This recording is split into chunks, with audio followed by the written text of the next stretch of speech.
Hello, dear students. Welcome to the official YouTube channel of Hasmukh Goswami College of Engineering. Myself, Professor Tanmay Kumar Pandit, and I am from Physics Department. Today, in this video lecture, we are going to study about one important type of laser, which is a form of gas laser, where helium and neon gases will be utilized. Done. This gaseous laser is known as helium neon, or you can say HENE laser. आज के इस lecture में हम उसका principal मतलब कि वो कौन से सिद्धांत पे कार्य करता है, उसका कंस्ट्रक्शन, उसका फैब्रिकेशन कैसे होगा, कौन कौन से कंपोनेंट उसमें लगेंगे, ये सारी चीज़ें हम डिस्कस करेंगे।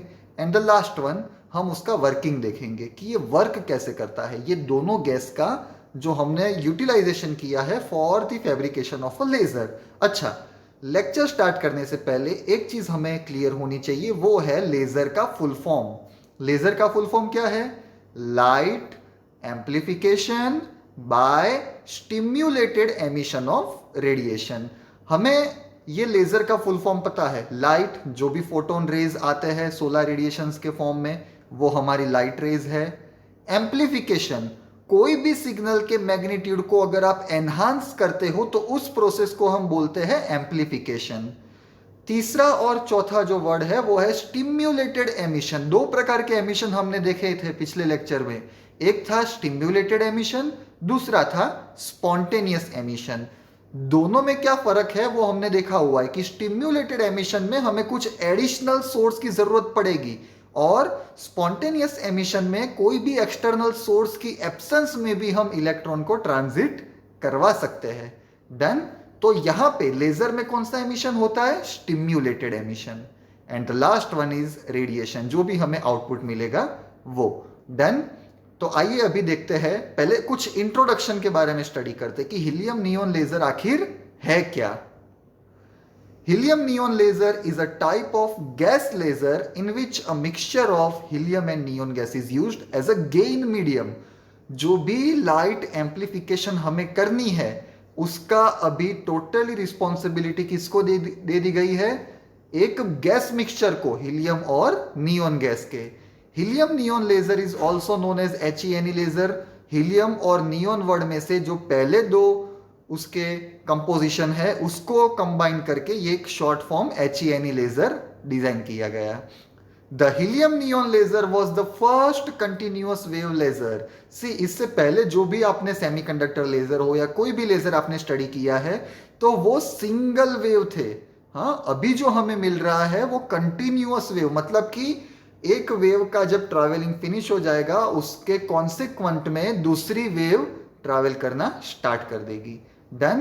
And the helium neon laser was the first CW laser which was ever constructed। इससे पहले कंटिन्यूअस वेव लेजर फैब्रिकेट नहीं होते थे। इसका बिल्टअप कब हुआ? 1961 में तीन साइंटिस्ट ने जॉइंटली एफर्ट लगाई थी उसमें, Ali Javan, Bennett and Herriott, और उन तीनों ने बेल टेलीफोन लेबोरेटरीज में ये वर्कआउट किया था। Done. Helium neon lasers are the most widely used gas lasers. These lasers have many industrial and scientific applications। ये हीलियम नियॉन लेजर का जो एप्लीकेशन, जो उसका यूज होगा, हमने उसको डिजाइन कर दिया, उसका वर्किंग समझ में आ गया, उसको यूटिलाइज भी तो करना है। तो वो यूटिलाइजेशन कैसे होगा? वो यूटिलाइजेशन इंडस्ट्रियल एरिया में भी होगा और साइंटिफिक एप्लीकेशंस के लिए भी होगा। डन। वो हम डिटेल में स्टडी करेंगे, उसका एक अलग से हम लेक्चर भी प्रिपेयर करेंगे। And are often used in laboratory demonstrations of optics. हमें किसी ऑप्टिक के कोई पर्टिकुलर टॉपिक के बारे में डिटेल में स्टडी करना है जिसमें आपको लगता है कि नहीं, मुझे यहाँ पे लेजर इक्विपमेंट्स की जरूरत है, तो आप ये HENE लेजर, भले ही वो गैसियस फॉर्म में है, आप उसको यूटिलाइज कर सकते हो। डन। आइए आगे देखते हैं प्रिंसिपल ऑफ HENE लेजर। ऐसा कौन सा सिद्धांत है जिसपे ये हीलियम नियॉन लेजर वर्क करता है? Then in HENE laser the optical pumping method is not used। See, optical pumping क्या होता है? फोटोन रेज से आप किसी चीज को यूटिलाइज करते हो पर्टिकुलर साइंटिफिक एरिया को डेवलप करने के लिए। हाँ, तो यहां पे हम फोटोन रेज यूज नहीं करेंगे। जो भी हमारी लाइट रेज है, जो सोलर रेडिएशंस है, उसका हम यूटिलाइजेशन नहीं करने वाले हैं। डन, ये चीज क्लियर होनी चाहिए। बट उसके इंस्टेड में, उसके रिप्लेसमेंट में हमने क्या यूज किया है? Electrical pumping. Electrical pumping method is used. Done. And for excitation of electrons, see, अगर मेरे पास कोई एक इलेक्ट्रॉनिक मटेरियल है, उस इलेक्ट्रॉनिक मटेरियल में इलेक्ट्रॉन दोनों जगह पे रह सकते हैं। जो उसकी ग्राउंड पोजीशन होगी, जो उसकी स्टेबल कंडीशन होगी, तब वो वैलेंस बैंड में रहेगा। वैलेंस बैंड में जब इलेक्ट्रॉन है, तब मेरे पास उसकी कंडक्टिविटी या उसका वर्किंग आउटपुट कैसा हो जाएगा? जीरो। अगर वो इलेक्ट्रॉन कुछ एक्सटर्नल सोर्स एनर्जी गेन करके कंडक्शन बैंड में मूव करेगा, तब भी मैं बोल सकता हूं कि नहीं, अभी ये इलेक्ट्रॉनिक मटेरियल मेरे लिए साइंटिफिक यूज के लिए अवेलेबल है।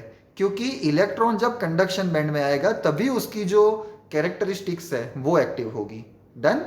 तो उसका एक्साइटेशन बहुत इंपॉर्टेंट है। सो excitation of electrons in this HENE gas active medium is achieved by passing an electric current through the gas। आप ये कंस्ट्रक्शन में भी देख पा रहे हो, वो हम डिस्कस करेंगे कि एक इलेक्ट्रिक करंट हम पास आउट करेंगे। किसके लिए? इलेक्ट्रॉन को एक्साइट करने के लिए। पहले तो क्या होता था ऑप्टिकल पंपिंग में? इलेक्ट्रॉन एक्साइट तो होता था, लेकिन सोर्स क्या था उसका? Additional photon energy. लेकिन यहां पे जो हम यूज कर रहे हैं वो क्या है? एक इलेक्ट्रिक करंट जो हमने गैस में इंसर्ट किया। तो अभी गैस और इलेक्ट्रिक करंट का जो कॉम्बिनेशन है वो कैसे वर्क करेगा, आप इमेजिन कीजिए। हाँ, अभी आप ये कंस्ट्रक्शन को ऑब्जर्व कीजिए। कंस्ट्रक्शन में आप एक सिलिंड्रिकल ग्लास ट्यूब देख पा रहे हो जिसको हॉरिजॉन्टली प्लेस किया गया है। डन। वो ग्लास ट्यूब या ग्लास चैम्बर भी आप उसको बोल सकते हो। हाँ, वो ग्लास ट्यूब या चैम्बर में हमने हीलियम और नियोन गैस का मिक्सचर सब्सटीट्यूट किया है। डन। अभी जैसे ही मैं, आप देख पा रहे हो कि उसको हमने एक एक्सटर्नल डीसी पावर सप्लाई के साथ उसको अटैच किया। तो ये प्रोसेस जो है ना, हीलियम नियोन गैस मिक्सचर को जो ग्लास ट्यूब के अंदर है उसको हम एक्सटर्नल डीसी पावर सप्लाई दे रहे हैं। That is nothing but your electrical pumping. हाँ, optical pumping and electrical pumping दोनों में डिफरेंस था, वो समझ में आ गया? Very good. नाउ अभी ये जब इलेक्ट्रिक कॉन्टैक्ट जो नेगेटिव टू पॉजिटिव डायरेक्शन में जाएगा, सो आप देख सकते हो कि एक एनोड पोल भी जनरेट हो गया, एक कैथोड पोल भी जनरेट हो गया। Done. On the left hand side the cathode is there and on the right hand side anode pole is there. Done. So here when the interaction between the DC power supply and HENE gas mixture will be activated, okay, then you will get the laser output at the output coupler. Now two ends to be studied very carefully in this case. Number one, आप anode की ओर देखिए, क्या लिखा है? High reflector. देखिए glass tube में अगर हमारी लाइट का सोर्स जनरेट भी हो गया, लेकिन हमें उसको क्या करना है? अंदर ग्लास ट्यूब में उसका कोई यूटिलाइजेशन नहीं है जब तक मैं उसको एक्चुअल रियल लाइफ एप्लीकेशंस में, उसको रियल लाइफ एटमॉस्फेयर में उसको इन्वॉल्व ना करूं। डन। तो उसके लिए मुझे क्या करना पड़ेगा? एक जो एनोड एंड है वहां पे मैंने हाई रिफ्लेक्टर लगाया। मतलब कि जो भी लाइट सोर्स ये इलेक्ट्रिक करंट या इलेक्ट्रिक वोल्टेज और गैसियस चैम्बर के मिक्सचर के इंटरेक्शन से जनरेट होगी, उसको वो ज्यादातर क्वांटिटी में रिफ्लेक्ट करेगा। और ये जो रिफ्लेक्टेंस होंगे वो कंटिन्यूअसली होंगे, क्योंकि डीसी पावर सप्लाई तो कंटिन्यूअसली वोल्टेज फ्लो करता ही रहेगा through out the circuit. Done. And इसी वजह से जो गैस मिक्सचर और वोल्टेज का जो कांटेक्ट हो रहा है, उसके बाद जो आपका आउटपुट निकल के आ रहा है, लेजर आउटपुट, वो हाई रिफ्लेक्टर के कांटेक्ट में होके आ रहा है। रिफ्लेक्टर का वर्किंग यही है, जो भी इंसिडेंट सिचुएशंस है उसको उसके ऑप्टिकल सेंटर में से वो पास आउट करेगा। आप देखिए हीलियम नियोन गैस मिक्सचर जहां पे है वहीं से आपका लेजर आउटपुट निकल के बाहर आ रहा है। डन। उसके सराउंडिंग वाला एरिया टोटली ब्लैंक है, मतलब कि ये डायरेक्शनल भी बहुत अच्छा है। डन। ये डायरेक्शनल कैरेक्टरिस्टिक्स भी HENE लेजर प्रिवेल करता है। आउटपुट कपलर भी लगाया गया है। क्यों आउटपुट कपलर लगाने की जरूरत पड़ी? सपोज कि कोई दो इंसिडेंट रेज वहां से हाई रिफ्लेक्टर से पास आउट होके आ रही है, तो उसको मर्ज करने के लिए या तो फिर उसको एक डायरेक्शनल वे में ट्रांसफर करने के लिए एक स्टेबल आउटपुट मेंटेन करने के लिए। डन, ये आउटपुट कपलर का यूज किया गया है। वरना आप सोचिए कभी क्या होता, हमें कुछ ज्यादा इंटेंसिटी मिलती, कभी कम इंटेंसिटी मिलती, क्योंकि गैस और डीसी पावर सप्लाई का जो इंटरनल कम्युनिकेशन है, वो इंटरनल जो इंटरेक्शन है उसका, वो बहुत मायने रखता है हाई रिफ्लेक्टर और डीसी कपलर को, सॉरी आउटपुट कपलर को कनेक्ट करने में। डन, तो आई होप ये प्रिंसिपल और कंस्ट्रक्शन आपको समझ में आ गया होगा। अभी हम डिटेल में उसकी वर्किंग देखते हैं।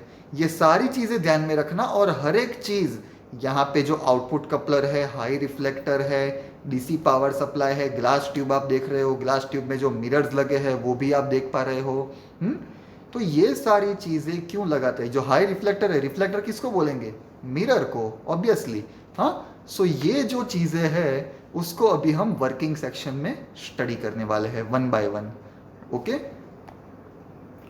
The HENE consist of 3 essential components. Number 1, 3 component इसमें ज्यादातर मायने रखते हैं। पहला है पंप सोर्स, जिसको आप डीसी पावर सप्लाई भी बोलते हो, हाई वोल्टेज पावर सप्लाई आपका। Number 2, the gain medium, laser glass tube और डिस्चार्ज ग्लास ट्यूब। जो गेन, इलेक्ट्रॉन का एक्साइटेशन कब हुआ? जब हमने डीसी पावर सोर्स को HENE गैस मिक्सचर के साथ इंटरेक्शन में लाए। And the third one is resonating cavity. ये कैविटी क्या है? What is the resonating cavity? This was your output coupler. Done, जो एक सभी चीजों को एक डायरेक्शनल प्रॉपर्टीज प्रोवाइड करती थी। In order to produce the laser beam, it is essential to achieve population inversion mechanism।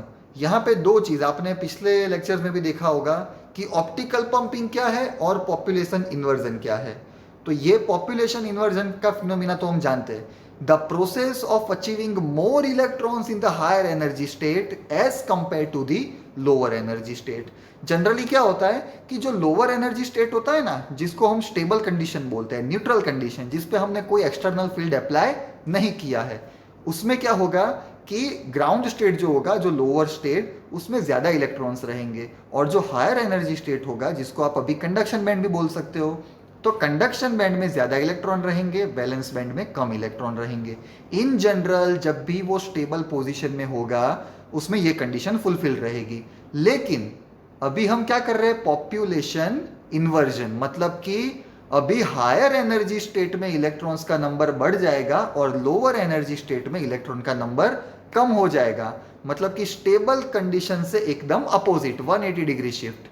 हाँ, तो ये जो इन्वर्जन हुआ, इसी की वजह से हम उसको बोलते हैं population inversion technique. Done, so this is the most important phenomenon with which the HENE gaseous lasers are working. Now we will focus on the gain medium, that is the DC power supply. The gain medium of a HENE laser is made up of the mixture of helium and neon gas contained in a glass tube at low pressure. अभी हम ये भी specify कर देते हैं कि हमने helium gas का प्रेशर कितना रखा है, नियोन गैस का प्रेशर कितना रखा है, ये चीज भी हम अभी आइडेंटिफाई कर लेते हैं। सो द पार्शियल प्रेशर, देखिए जो इलेक्ट्रॉन सोर्स जब एक्टिव होगा ना, उसके बाद जो भी फील्ड उस पर अप्लाई होगा जो हमारे गैस पे, तो वो भी एक फोर्स या एक प्रेशर के हिसाब से ही वो कंसीडर करेगा। तो हमने जो पार्शियल प्रेशर अभी कंसीडर किया है वो कितना है? 1 millibar for the helium gas and 0.1 millibar for the neon gas. तो आप देखिए जितना प्रेशर, जितना पार्शियल प्रेशर मैं हीलियम गैस पे अप्लाई कर रहा हूं, उसका 10th पार्ट मैं किस पे अप्लाई कर रहा हूं? नियोन गैस पे। Done, the gas mixture is mostly comprised of a helium gas. इसका मेन रीजन ये है कि जो ग्लास ट्यूब में आप गैस का मिक्सचर डालोगे ना, वो 19:10 के रेशियो में होगा। मतलब कि 90% volume will be occupied by helium gas and the remaining 10% volume will be covered or will be secured by the neon gas. Therefore, in order to achieve the population inversion, we need to excite primarily the lower energy state electrons of the helium atoms. हमारा पहला focus क्या रहेगा? Population inversion तो हमें achieve करना है, लेकिन helium gas में भी है, नियोन गैस में भी है। तो हम हीलियम गैस पे ज्यादा प्रेशर इसीलिए अप्लाई कर रहे हैं क्योंकि उसका इलेक्ट्रॉन ज़्यादा क्वांटिटी में है तो उसके जितने भी इलेक्ट्रॉन्स है वो जल्दी से एक्साइट होके हायर एनर्जी स्टेट में चले जाए. In HENE laser, neon atoms are the active centers. However, their volume specificity is very low, but they are working as the active centers and have energy levels suitable for laser transitions. Done. माना कि neon की quantity कम है helium की comparison में, but जो suitability है laser transition की, radiation जो आउटपुट में आएंगे कपलिंग होके, उसके बाद की जो प्रोसेस है वो अच्छी तरीके से कौन कर पाएगा? Neon gas. While helium atoms help in exciting neon atoms. तो आप देखिए हीलियम एटम किसको एक्साइट करता है? नियॉन एटम को. नियॉन एटम्स जो होंगे वो किसको एक्साइट करेंगे? लेजर के आउटपुट फिनोमिना को. So after all each and every component have been utilized in this particular fabrication of HENE laser have their own working criteria. Done? Very good. Now see here, the glass tube in which a mixture of helium and neon gas is there is placed between two parallel mirrors. See again in this particular figure, it has been placed in two parallel plates where helium neon gas mixture is written. At the bottom layer you can see the two parallel plate mirrors which are made up of silvered or we can say optically coated. Then now see the working of HENE laser. Here you will identify 7 or 8 different stages where the actual phenomenon of HENE laser, how they work actually, these things will be cleared in the working section of HENE laser. पहली जो figure आप देख रहे हो उसमें हम helium की बात कर रहे हैं. किसकी बात कर रहे हैं? हीलियम गैस की. हीलियम गैस में आप अलग अलग एनर्जी स्टेज देख पा रहे हो जिसको मैंने F1, F2, F3, F4 और F5 के नाम से डिनोट किया है. जहां पे F1 में मैं 4 इलेक्ट्रॉन्स देख पा रहा हूं, F3 में 2 इलेक्ट्रॉन्स है, F5 में 1 इलेक्ट्रॉन है. अभी उस फिगर में आप देख रहे हो कि कुछ इंटरैक्शन, कुछ इनकमिंग हो रही है. वो किसकी हो रही है? High speed energetic electron. ये किसकी वजह से है? हीलियम गैस में तो एक्सटर्नल एनर्जी कुछ आ नहीं सकती. हमने जो डीसी पावर सप्लाई अटैच किया, जो उसके कंस्ट्रक्शन में हमने देखा, उसी वजह से ये हाई स्पीड एनर्जेटिक इलेक्ट्रॉन्स उस पर बॉम्बार्ड कर रहे हैं. 2 इलेक्ट्रॉन्स एक्स्ट्रा आए. डन. या तो आप मानिए कि कुछ एनर्जी में उसका गेन हुआ. तो आप सेकंड फिगर में देखिए कि क्या होता है. F1 का 1 इलेक्ट्रॉन चला जाता है F3 स्टेज में और F1 का जो दूसरा इलेक्ट्रॉन है वो कहां पे चला जाता है? F5 स्टेज में. तो उसको हम बोलते हैं इलेक्ट्रॉन का excitation. So this is known as the excitation of an electron due to collision of the incoming high speed energetic electrons. Done. इसके बाद आप थर्ड फिगर में देखिए. अभी हमने क्या किया?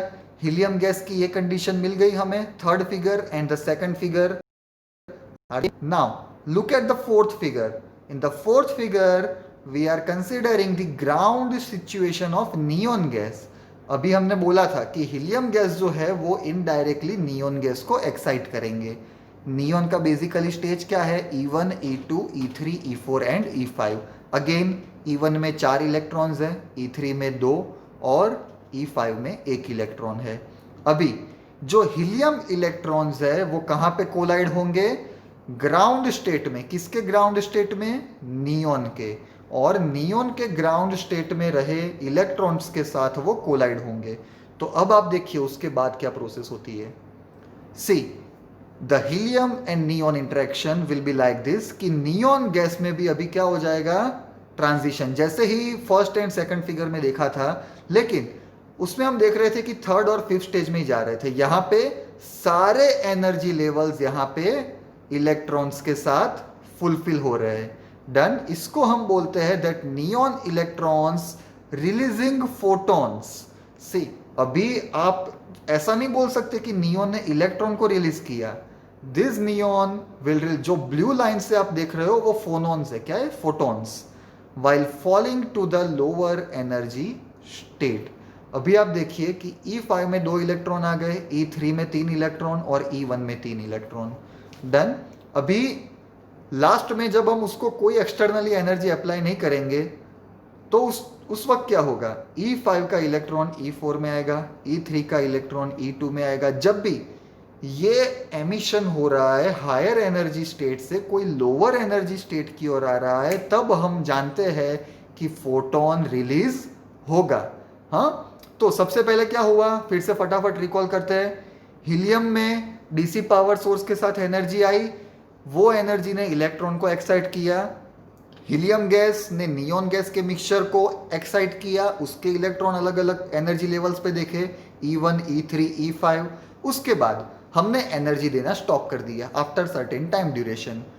देन आफ्टर जो हायर एनर्जी का जो इलेक्ट्रॉन है ना, वो अभी क्या करेगा, उसके पास अभी कोई एक्सटर्नल एनर्जी नहीं बचेगी तो वो अपने ग्राउंड स्टेट में आने की ट्राई करेगा, लेकिन उसके पास ज्यादा एनर्जी है तो बाकी बची एनर्जी का क्या, तो वो फोटोन रिलीज करके उतनी एनर्जी सबट्रैक्ट कर देगा अपने अंदर से। डन। तो ये सारी चीजें थी। E5 से E4 में एक इलेक्ट्रॉन निकल रहा है, E3 में से E2 में। तो यहाँ पे आप देखिए जो E2 और E4 पहले मैंने ब्लैंक दिखाए थे, अभी वहाँ पे भी एक एक इलेक्ट्रॉन्स डेवलप हो गए हैं। सो आई होप कि ये सारी चीज़ें आपको समझ में आ गई होगी। आपको अगर ये आज का वीडियो लेक्चर पसंद आया हो तो आप इस वीडियो को लाइक कीजिए, ज़्यादा से ज़्यादा उसको शेयर कीजिए और हमारे official YouTube channel Hasmukh Goswami college of engineering को सब्सक्राइब कीजिए। मोर ओवर हमारी कॉलेज के सोशल मीडिया हैंडल्स के साथ हमारी लेटेस्ट अपडेट के साथ भी आप कनेक्ट रह सकते हैं। Thank you very much. Thank you once again.